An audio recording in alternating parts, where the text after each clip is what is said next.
Hey guys, welcome back to my channel. Hope you guys are doing well. So in today's video I am going to be doing a full wig tutorial. I have been asked so many times, how do I make my wigs? Please do a tutorial. So I'm finally getting around to that. So if you want to see how I make my wigs from start to finish, please continue watching.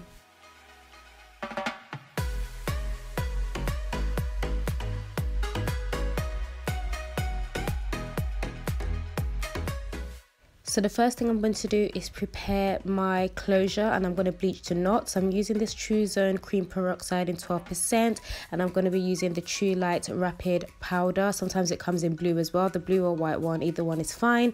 And I'm going to be mixing them together in this mixing bowl. Now honestly, I don't measure when I do this, but what I do is that I mix the powder and the peroxide together until I get a nice thick consistency. You really want to make sure that it's thick. So what I did is that I kept on adding powder until I was happy with the thickness, and this is just to ensure that it does not go through or seep through the lace, the holes in the lace rather, and bleach your actual hair, which obviously you don't want.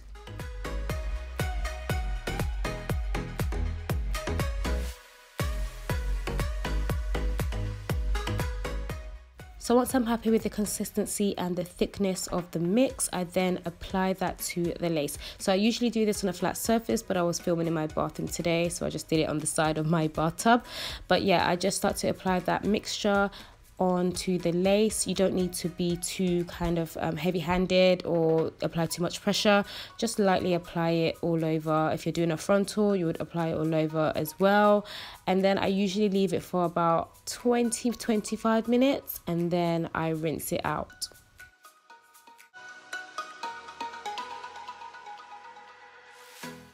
So the shampoo and conditioner I'm using is from Tresemme, and then what I do first is just apply some lukewarm water. It's more on the cold side. You don't want the water to be too hot when you're washing hair. So I just take out and rinse out all that bleach, and then I go ahead and wash. I usually just kind of wash once because I don't want to, dry out the hair, and then I go ahead and condition. And then, just the usual thing that you would normally do, and then I'll leave it to air dry. I don't blow dry it, I leave it to air dry.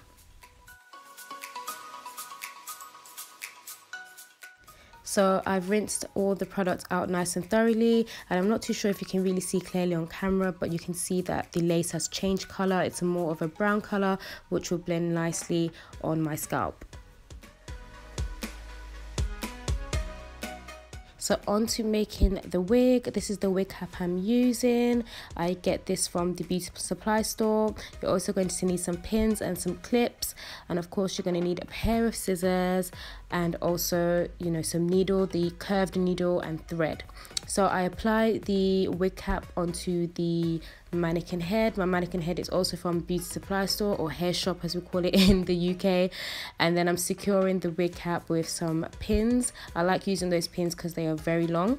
So now I'm kind of using that wig cap as a guide as to where to place my closure, which I really like. That's why I really like using this wig cap, because you can see where to place the closure. And again, I'm just securing this down with pins. I'm also holding the hair up with a clip so that it doesn't get in my way while I sew around the closure. So to do this, you just want to push the needle through the lace, so the wig cap, sorry, and then through the lace, and then back around, and then you want to just kind of keep doing that again, and you kind of want to put it through the loop as I'm doing there. I don't know if that kind of makes sense. So when you push it through the wig cap and then through the lace, you kind of want to pull the needle through that hole, through that loop, and then push the thread out and secure it.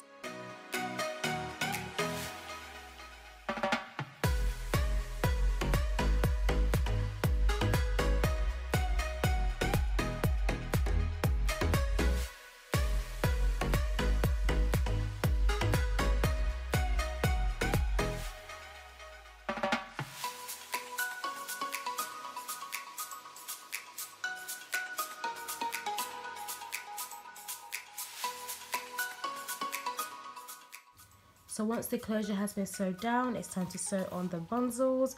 And this hair is from Yolissa hair on AliExpress, and this is the 22-inch bundle I'll be sewing first, and it will be doubled. So I'm just pushing the needle through the weft, and then I will be pushing that through the wig cap, and then I like to go around a couple of times at the beginning to ensure that it is very secure. And then once I feel like it's secure enough, then I don't push the needle through the weft anymore. What I do is that I go around the weft and then through the wig cap, and then around and through and around and through. And of course I always, you know, like to push it through the loop as I'm doing now to keep it nice and secure. So that's what I do all the way around.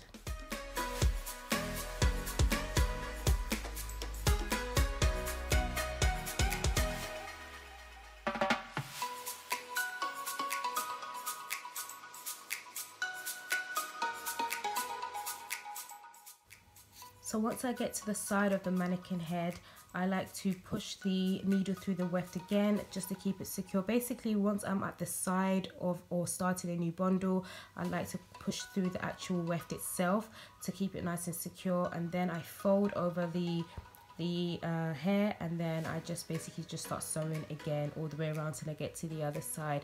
So that's what I do from side to side until the bundle has finished.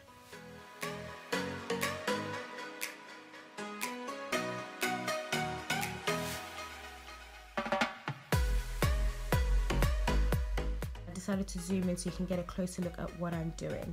So what I do is that I put the needle around the weft, and then through the wig cap, and then through the loop, and then I pull the thread and I secure with my fingers, and then I do that again and again and again all the way around. And then, as I mentioned before, once I get to the ends or to the sides, I like to push the needle through the actual weft itself, and that helps it stay very secure.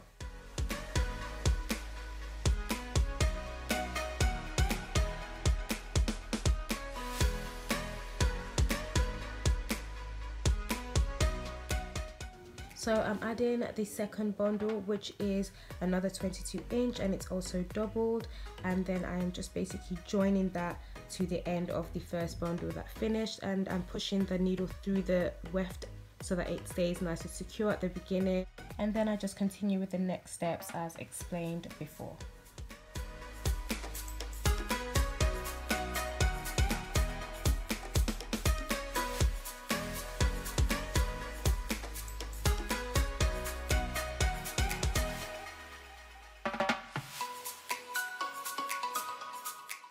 So onto the last bundle, which is 20 inches, and I like to sew this on as a single weft, and this is just to ensure that it stays nice and flat, or lays like nice and flat at the top of your head, because you definitely don't want a bulky looking wig.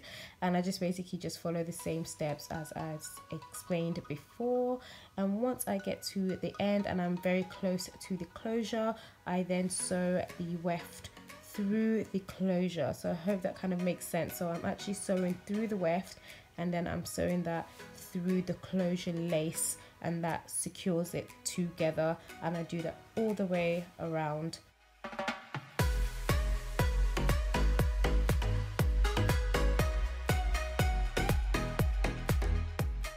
So once I have finished sewing all the bundles, I am just closing up and I'm just finishing up at the top here. I actually had a bit of hair left over, which I actually ended up adding to the wig later on, a few days later. So now I'm taking out the pins and then removing the wig, and I'll be cutting out the piece of wig cap that is sitting under or on top or under the lace, yeah, so that obviously the lace part of the closure can show. And you just wanted to carefully take, you know, your pair of scissors and just cut around it. Just try and avoid, you know, the sides and not cut into the actual closure, and just do this all the way around.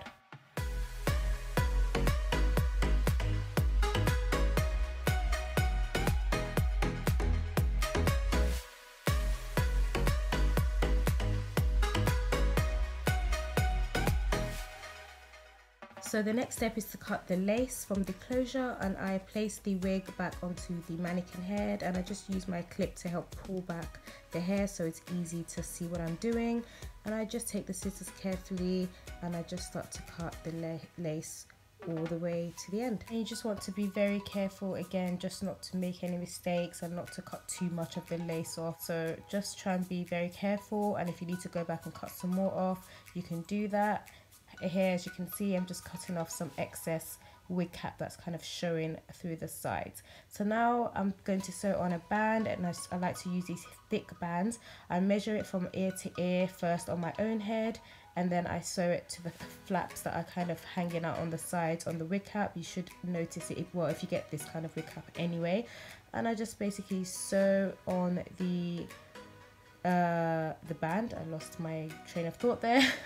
And then I do on the other side as well, of course. And obviously you can adjust this if you need to, you know, make it a bit tighter or looser. You can obviously adjust that, but that is pretty much done. So I place it back onto the mannequin head, and then I just start to style it a little bit. It was very late at this point, so I couldn't really do it as sleek as I wanted to, but you get the picture. This hair is absolutely stunning, guys. You can obviously see on the camera how smooth and silky it looks. As mentioned before, it's from Yolissa hair, and it is a 22-22-20 inch bundle and a 18-inch closure. I will definitely leave all their details in the description bar below. And yeah, I really hope you found this wig tutorial helpful and useful. If you have any questions, please let me know. Don't forget to like, subscribe and share and all that good stuff, and I will see you on my next one, guys. Bye.